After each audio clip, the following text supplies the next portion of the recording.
เอ้าเนาะมันนี่ก็สิข่าวเรื่องในหลายบาทนี่เรื่องอย่างนี้บาทเนาะเอ้าเนาะข่อยก็บ่ได้มาแต่เฮิงนี่เด้โอ้บ่ได้มาแต่เฮิงเนี่ยคือล่าสุดนี่คือทางอ้ายเพิ่นก็ได้โทรหาเนาะโทรหาว่าเป็นนี่ได้คือว่างอนน้อยใจกันเรื่องหยังบัดนี้นะโอ้ฮะน้องอุทัยน่ะบ่ได้คอยโทรมาหาอ้ายว่าซั่นนะอ้ายโทรไปน้องเพิ่นก็บ่รับว่าบ่ฮู้ว่างอนหยังว่าซั่นนะปกติได้สละล่ำลากันข้างในบ่เขาก็ไปจอโทรไปแล้วก็ลูกค้าไลน์เขาก็เลยบดโทรมีแต่ว่าระว่างให้เราโทรมาเองหรือว่าอ้ายเพิ่นผิดสังเกตบ่แบบว่าเจ้าแบบนอนแบบยังบ่บอกเพิ่นว่าขอตัวนอนก็เด้ออ้ายเพิ่นก็ยังสิฮู้ได้ว่าน้องไทยนอนแล้วอันนั้นน้าอ้ายเพิ่นก็คิดออกเลยว่าเพิ่นเป็นผู้ใหญ่นะมันคือสิขาดเพิ่นตัวนี้เนาะอ้ายเพิ่นกับป้าบ่ได้คัดใจเลยนะพี่น้องหรือว่าคัดมีเธอเดียวน้อง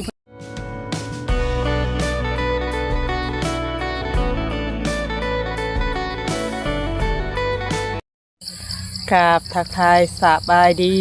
พ่อแม่พี่น้อง FC ปาดุงเบิดสุขคนเด้อกันยินดีต้อนรับเข้าสู่ซอสนวนสายโดยคือเก่าคือเดิมพ่อพี่น้องเอ้ยเนาะวันนี้ก็มานำกัน3คนพ่อพี่น้องเอ้ยก็เวียนมาหาทางน้องอุทัยคือเก่าคือเดิมเนาะ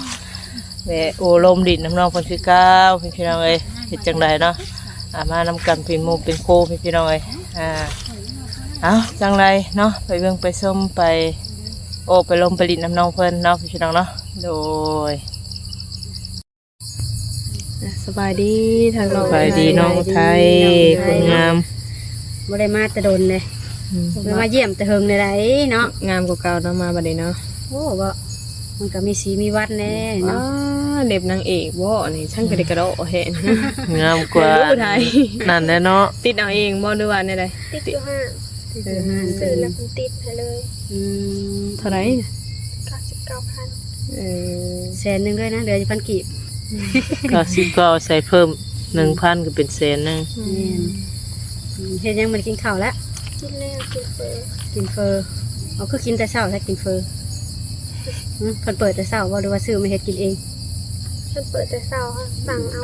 าสั่งเอาบ่ได้เฮ็ดเสสวนกินคือเก่าว่าซะเอาอะไรหมอกระทะนี่คือบ่เฮ็ดกินแล้ว2เทื่อคันไรหมอกระทะนี่เฮ็ดกิน2เทื่อแล้วบ่ถ่ากันเลยเนาะบ่ถ่าเอื้อยเลยยังยายคือกลับมาอีกเลยไปบ่ได้ดอกแล้วเป็นสิบืนหัวแล้วบ่บัดนี้ติเลย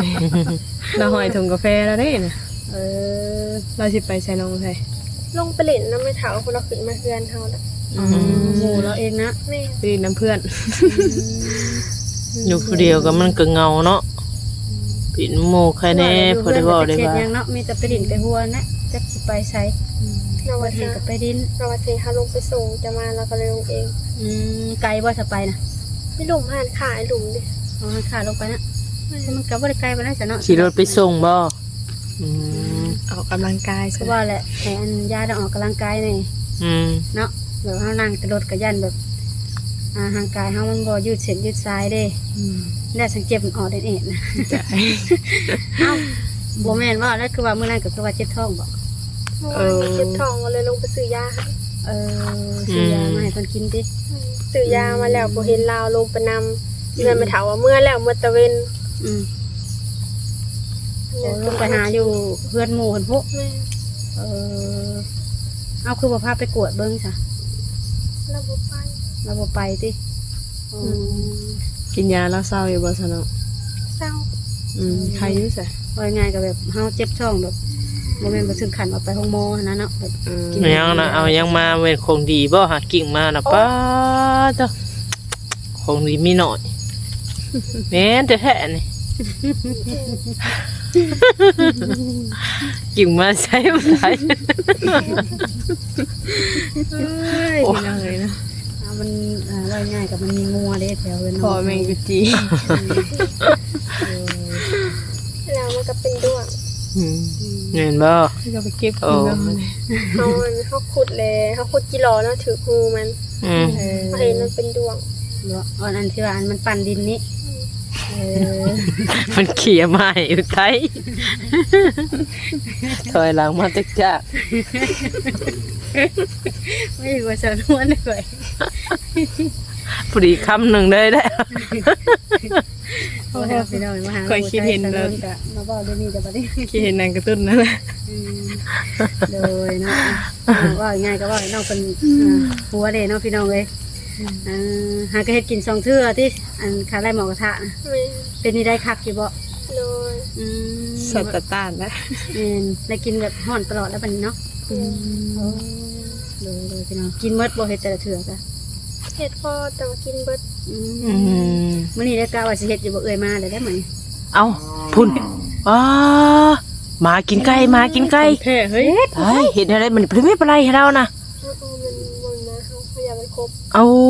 ขบไก่เป็นๆเลยนี่ หลักฐานของแท้เลย เอาบ่ได้แม่นมาจ้ะบ่ กูเอิญบอกเราในสละไก่เราบ่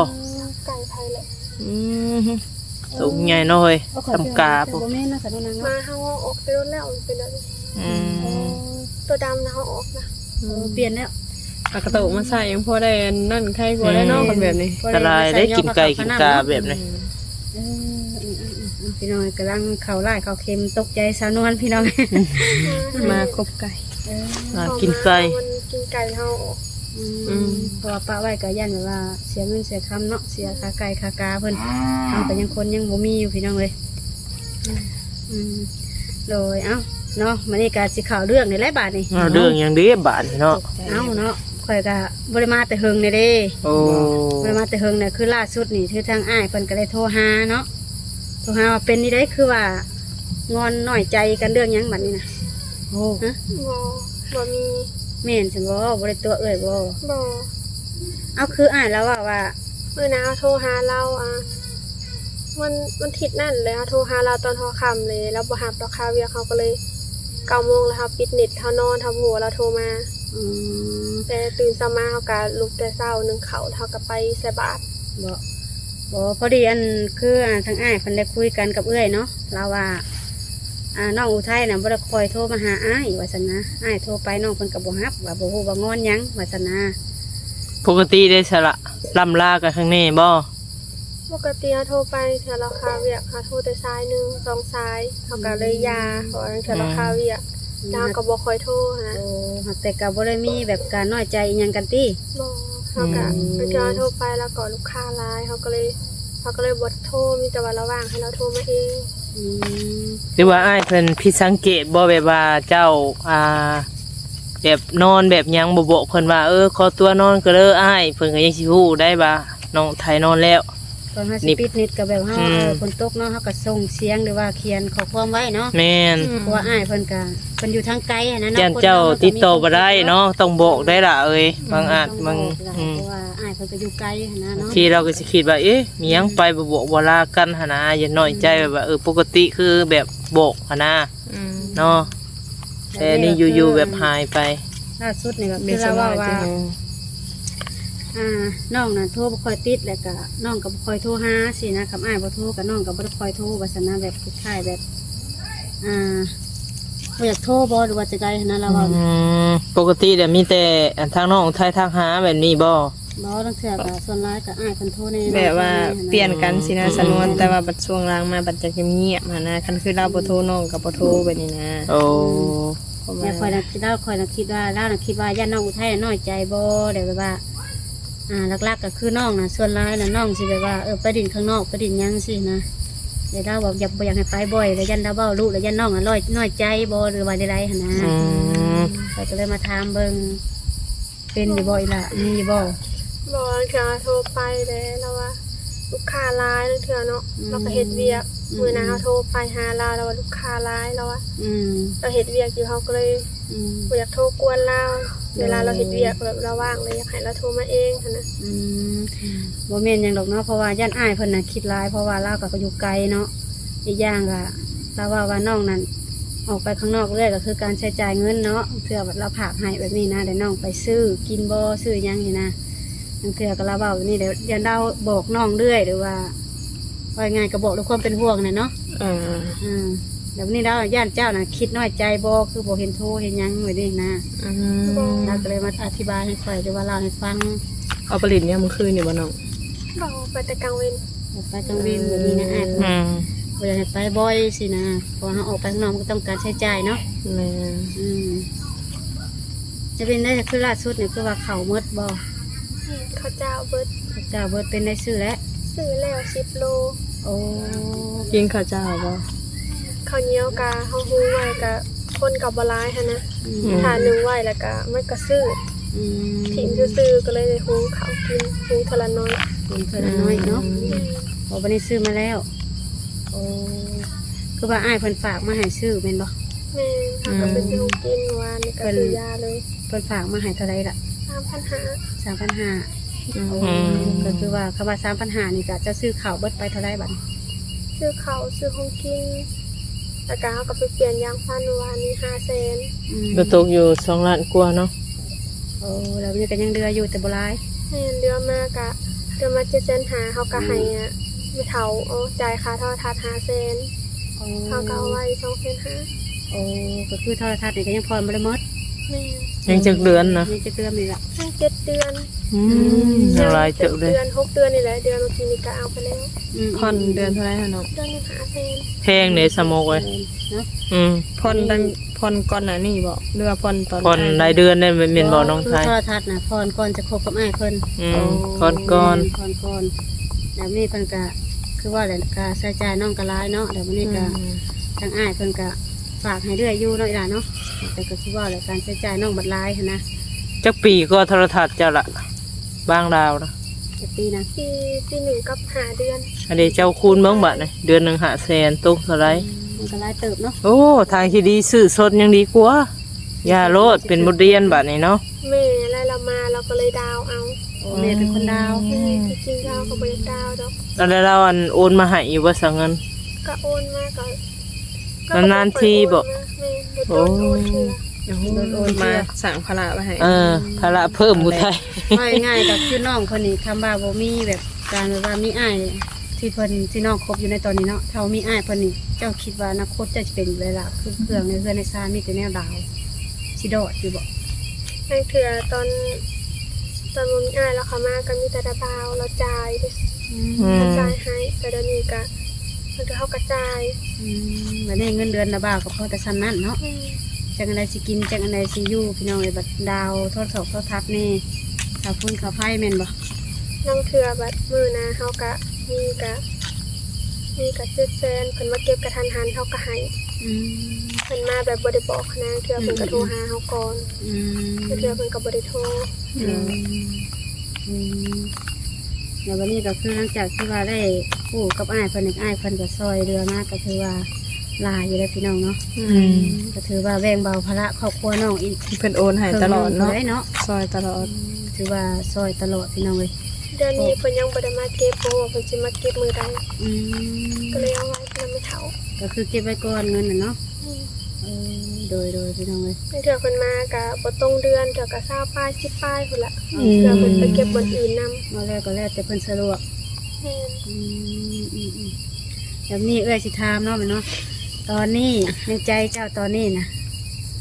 คิดแบบใดบัดนี้นะกับอ้ายเพิ่นนี่ยังคือเก่าอยู่บ่ แม่นยังคือเก่า ยังคือเก่าเนาะ โดย บ่ได้แบบว่าสิปบสิหนีที่สมมุติว่าบัดอ้ายเพิ่นมา บ่ เพราะว่าเวลามันก็ยังอีกบ่เฮิงในได้นางเลย โดย เนาะ บ่ได้เบียงได้บายเต้เนาะ เพิ่นมาเดือนใดซะตอนนั้น เดือน12เนาะนางเนาะ เดือนปลาย นี่เดือนปลายเนาะ แม่น แต่ว่าช่วงนี้ก็คืออ้ายเพิ่นน่ะตั้งใจทำงานคือว่าเพิ่นก็มีการใช้จ่ายหลายเนาะอุทัยให้น้องเพิ่นก็เข้าใจนะเพราะว่าอีกวันที่28 29นี่คือสิโอนเงินมาก็คือสิไปผ่อนรถทันเด้ เดี๋ยวนี้ก็บัดฮอดเดือนอ้ายเพิ่นสิมานี่ก็อ้ายเพิ่นก็สิตั้งใจเฮ็ดงานแล้วก็เก็บเงินไว้นะเพื่อสิได้กลับมาหาน้องอุทัยนี่แหละแล้ววันนี้คือเฮาทางถามนี่ก็คืออ้ายเพิ่นอยู่ทางไกลเนาะเฮาก็เป็นหูเป็นตายอ้ายเพิ่นก็โดนมาถามที่แบบนี้นะสมมุ เดี๋ ติ ยวถามข่าวให้บ่ แม่นถามข่าวให้ เพราะว่าแม่นอยู่บ้านน้องเพิ่นคุยกันส่วนตัวกันเนาะมันก็บ่คือแบบเฮามาถามอีกทีนึงได้แม่นบ่ ก็แม่นแหละ ก็สิเป็นอีกแบบหนึงเด้ บางทีอ้ายเราก็บ่กล้าถามเนาะโดยตรงก็มีบ่ได้ บ่กล้าถามโดยตรง เลย ใจน้องเพิ่น อันนี้แม่นว่าสาที่ว่าอ้ายอันนี้เอื้อยจะขอเว้าหน้าไม้เนาะคืออ้ายเพิ่นว่าโทรหาเจ้าลองเทื่อกะ เปิดโทรศัพท์ไว้ให้เห็นแตหน้าแต่บ่ได้ปากบ่ได้หยังน้ำอ้ายเพิ่นให้อ้ายเพิ่นเว้าอยู่ผู้เดียวแบบนี้นะ แม่น ฮะ แค่ก็เอาลาว ส่วนหลายบ่ได้ค่อยเว้าบ่ แม่นบ่ได้ค่อยเว้านำ คือว่าป้ายอ้ายเพิ่นเว้าผู้เดียวแล้วล่ะมันเว้าเป็นบ่เว้าผู้เดียว เอาเนาะคนเฮาฮักมักกันมันก็ต้องเจ้าคุยแล้วก็ขอช่วยเนาะถามเรื่องการเป็นอยู่เนาะ แม่เรือว่าเพิ่นโทรมาแหละแบบหลายชั่วโมงบ่หรืออะไร โอ้โหแม่โทรมากะบ่ได้โดน อ่ะ เราลมแบบนั้นมีถามว่ากินข้าวแล้วบ่ อืม เขาก็ถามแล้วว่าเรากินข้าวแล้วบ่แล้วเราก็ว่างกลางคืนแล้วเราก็โทรมาเล่นน้ำหน่อยหนึงแล้วก็วางไปนอน ว่าง่ายก็อ้ายเพิ่นน่ะการพักผ่อนเวลามีน้อยนะเพราะว่าอ้ายเพิ่นจะใช้ใจตั้งใจทำงานเก็บเงินแบบนี้เนาะ นอนได้นอนชั่วคราวเนาะ แต่ปกตินะวันอาทิตย์อ้ายเพิ่นสิหยุดงานแต่วันนี้อ้ายเพิ่นเฮ็ดงานตลอดเลยได้วันอาทิตย์ก็บ่ค่อยหยุดบัดนี้นะเพราะว่าอ้ายเพิ่นจะตั้งใจเก็บเงินเพื่อแบบว่าจะมาหาน้องอุทัยแบบเฮ็ดเรื่องนี่แหละการตกแต่งกันนี่แหละสมมุติ เมื่อวานนี้เขาโทรไปแล้วก็ว่า อืม เฮ็ดเวียกลูกค้าหลายเขาก็เลยแบบบ่อยากโทรกว่ารับปานใด โอ้ เพราะว่าวันเสาร์วันอาทิตย์ลูกค้าสิหลาย คือเพิ่นมานี่เพิ่นสิแบบหมั่นไว้เลยบ่สอนไร แม่นก็คือเพิ่นมานี่เพิ่นก็ว่าสิมันได้ก่อนเนาะไทยเนาะแล้วก็แบบมีเงินมีหยังแล้วก็สังคอยแต่งกันอีกทีหนึงแบบนี้นะหากแต่ว่ามาบ้านน้องอุทัยนี่ก็สิแบบมันแล้วก็แต่งผู้แค้นน้อยเด้อแบบนี้นะ คันอยากจัดให้มันเป็นวิธีวิธีแบบดูรายดีก็อาจมาให้ข่ามไปจัดอยู่มุกอาหารแบบนี้นะเพราะว่าอยู่บ้าน จัดอยู่ไทย สิจัดแบบคึกๆเนอนมันก็คือว่าแล้วอ้ายเพิ่นก็เป็นคนแบบบ้านอื่นเมืองไกลเนาะเฮาก็แบบมันการใช้จ่ายมันสิได้เสียรายเด้ ก็จัดคือบ้านเฮานั่นแหละเนาะแบบว่าเด็กๆน้อยๆเพราะว่าเป็นที่เป็นคลองหั่นแหละ แล้วนี่ที่อ้ายเพิ่นโทรมาหาแต่ละเทื่อเลยคุยกันแต่ละเทื่อนะเว้ากันแบบถามเรื่องการเป็นอยู่เลยหัวเป็นห่วงเป็นใยอยู่บ่อุทัย โดยทางได้กินข้าวกินน้ำและข้าวแล้วก็ อืม ทามกันปกติแล้วก็ โดย เอา ทามบ่ได้โดน เอาดีๆได้บัดนี้เนาะเดี๋ยวเวลาจอจันเข้ามาได้บัดนี้บัดนี้เพิ่นคิดกับเจ้าเพิ่นบ่ได้คิด แบบผู้ แค่ว่าผู้บ่าวผู้สาวเนาะเพิ่นคิดว่าเพิ่นสิปักหลักใส่ทานเพิ่นเอา ปักหลักปักฐานกับน้องอุ เอ ทั อย ปักหลักใส่ทาน ปักหลักปักฐานกับน้องอุทัย แม่ ที่ว่าจะสั่งครอบสั่งครัวแบบให้ครอบครัวเฮานี่เป็นครอบครัวที่อบอุ่นเนาะ แม่น บังเอาเว้าสันสา บางแต่งงาน บางร่วมชีวิตร่วมกัน ร่วมคู่ร่วมคิงเนาะร่วมใจกันนั่นแหละล่ะ บัดมาแล้วบัด เช้าเลยได้ ไปทางอื่นบ่ได้เนาะ คือสิบ่มีติล่ะในใจเจ้าตอนนี้ บ่ บ่ได้คิดติเนาะ โดย เป็นไรความรู้สึกจันเจาะมาฮอดสิฮอดมื้ออันสำคัญตัวเองเนี่ย ดีใจ ดีใจตื่นเต้นอยู่บ่สิพ่อหน้ากัน สิได้เห็นตัวจริงเนาะ เออ พี่น้องเนาะหากแต่ว่าความในใจเจ้าตอนนี้ความคิดเจ้าตอนนี้ก็คิดฮอดคิดถึงเพิ่นอยู่บ่เพิ่นอยู่ทางไกล โดย คิดฮอดอยู่บ่แม่นว่าคนคิดฮอดกันนะคือบ่เว้าซะคือว่ามีแต่โดยอ้ายเพิ่นเบิ่งคลิปอยู่ได้ตอนนี้นะเอาคำคิดฮอดคิดถึงก็บอกได้เนาะว่าเป็นห่วงเป็นใยคิดฮอดคิดถึงเด้อเนาะก็บอกกันได้เนาะ เลย เขาก็เป็น บ่บ่เป็น เอาให้เพิ่นบอกส่วนตัวอันตัวนั้นนะ ให้พิ่ เนาะ ส่วนตัว อย่าบอกกล้าเลยผ่านสื่อเนาะ ส่วนตัวจ้ะ เคย เคยอยู่บ่ทำลายอยู่ บ่ อืม ยันว่าบอกเคยบอกเพราะว่าอ้ายเพิ่นก็อยู่ทางไกลก็อยากได้กำลังใจเนาะ กับปกติได้เห็นเนาะคนมักคนฮักอ่ะเคยเห็นงานเมื่อยๆเปิดเห็นคลิปผู้สาวบอกอยู่ทางกายก็ดูแลตัวเองเด้อสุขภาพเนาะนู่นนี่นั่นก็ เป็นกำลังใจให้ แบบนั้น เนาะ เลยเนาะ เฮียเงาเด้อเนาะ ไว้ เพราะว่าอ้ายเพิ่นก็อยากมีกำลังใจได้เนาะ แม่กับปกติภายแล้วเนาะมีความมักเข้ามาก็ต้องการกำลังใจเบิดแน่เจอเมื่อยจะเวียกจากงานเพลงคนฮักเปิดดีใจด้วยนะคะ โดย อย่าสู้กำลังนะว่าได้ อย่าสู้กำลังแบบทางใจเนาะ ที่ผ่านมาก็คุยกันแบบเว้ากันอยู่นั่นแหละเนาะว่าคิดฮอดคิดถึงเนาะหากแต่ว่าย่ามเนาะหากแต่ว่าเพียงแต่ว่าบ่ได้เว้าแบบว่าออกหน้าไม้พี่น้องเอ้ยหากแต่วันนี้ก็สิถามนี่มันเป็นแบบว่าพักล้างอ้ายว่าน้องแบบพังไปพังมาโทรหาน้องแบบคล้ายๆน้องน้อยใจหั้นนะพี่น้องเลยถามเบิ่งบัดนี้นะว่าน้องเนี่ยน้อยใจอ้ายเพิ่นบ่คือเป็นนิไดหั้นนะพี่น้องเนาะก็มาถามน้องเพิ่นแล้วน้องเพิ่นก็ว่าบ่ได้คิดหยังร้ายบ่ที่อ้ายเพิ่นบอกเพิ่นจมเจ้านี่เจ้าบ่ได้เครียดได้ให้อ้ายเพิ่นบ่ บ่ โอ้ เพราะว่าลางมือเขาโทรไปแล้วก็ค่าจะเวียเขาก็เลยไปกวนเล่า บ่อันที่เราว่าอันอ้ายฝากเงินไปให้เจ้าประหยัดใช้ประหยัดจ่ายเลยจะออกข้างนอกพูดเลยอีหยังประมาณอ้ายเพิ่นสิจมให้เจ้าแบบนี้นะเจ้าบ่ได้เครียดให้เราบ่ โน ซื่อๆอยู่ เพิ่นบอกเพิ่นแนะนำก็คือหวังดีต่อกันหั่นแหละเนาะ เพราะว่าอ้ายเพิ่นเป็นห่วงนะว่าเพิ่นบาดเจ็บบาดเป็นมาแล้วย่านลำบากกำลังหั่นนะ แม่นกับอีกอย่างก็แบบภาระน้ำเพื่อนทำมันกลายเนาะ นี่พลังเรื่องซานมันก็หลาย เรื่องมาเฮากับบ่มีเวียกเฮ็ดงานทำกะ อืม เฮา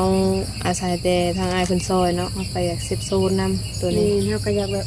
ว่าง่ายๆก็แม่นอยู่ว่าภาระในเฮือนเฮาสิหลายอ้ายเพิ่นก็ช่วยมาตลอดหั่นนะ แม่น เวลาน้องบ่มีน้องขาดเคินน้องก็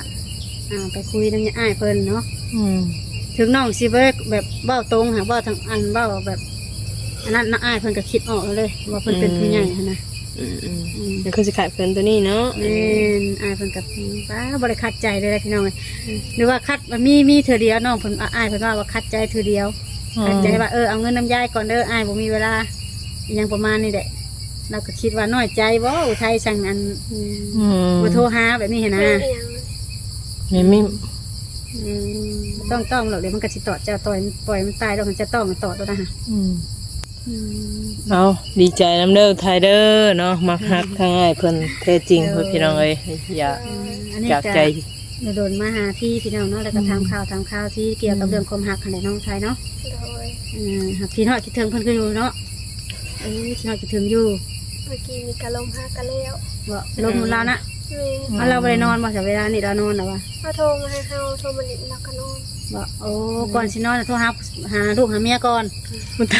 อ้าว เอ้ย ก่อนสินอนก็ต้องโทรหาเมียเนาะ ลูกยังบ่มีลูกยังบ่มี อย่าพาว่าเมียกว่าผู้สาวซะเห็นว่าฝ่ายผู้แขนยังบ่เห็นจักเส้นเนาะ บ่เฮ็ดนี่ได้จำเป็นเบิดเลย ก็เข้าใจ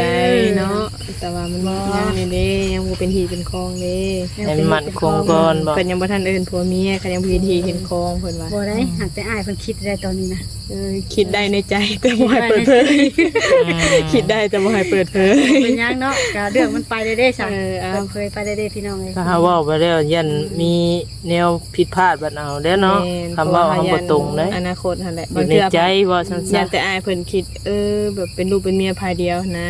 ยันมื้อนึงเฮาก็บ่ฮู้ได้เนาะอนาคตเนาะมันเปลี่ยนปุ๊บปั๊บบัดเดียวได้พี่น้องเลย แต่ได้สาวไทย ก็ดีใจ ความมั่นใจของเรา หักแต่อ้ายเราละมั่นใจเลยนะเราก็เลยเสียว่า ความมั่นใจ อุทัยนี่บ่ฮู้ว่าจักสำนักยังรอดอยู่บ่ เนาะสีหูสีตาแล้วบัดเอ้ยสิได้อันนั่นแล้วบัดนี่ ยังรอดอ ไป ยู่ ได้แล้วบัดนี่ เป็นที่ได้เดี๋ยวนี้เนาะคือสิให้กันว่าเรื่องอ้ายเพิ่นสิให้หรือสิฮู้ว่าบัดนี้ คันตา เอาจังไรทั้งเอ้ยก็สิได้จบคลิปกันแล้วล่ะเด้อเพราะว่ามันนั่นได้เอ้ยก็บ่ไหวแล้วเนี่ยนั่งย่อก็มานี่มึนตีนเด้เด้อเอาเว้าโอลมกับสาวไร่สาวมกเนาะสบายดี โดยสบายดี โอเคพี่น้องเอ้ยมานำกันก็เลยเข้าไปโอบรมดินน้ำน้องไทยคือเก่าคือเดิมเด้อเนาะจังไรก็คือว่าแหละฝากพี่น้อง FC เบ่สุขทุกคนกดไลค์กดแชร์แล้วกดติดตามให้ทางสนวนนี่เด้อพี่น้องเอ้ยเพื่อมีกำลังใจสู่ต่อเนาะจังไรคลิปนี้ประมาณนี้เด้อเนาะขอกล่าวมาสบายดี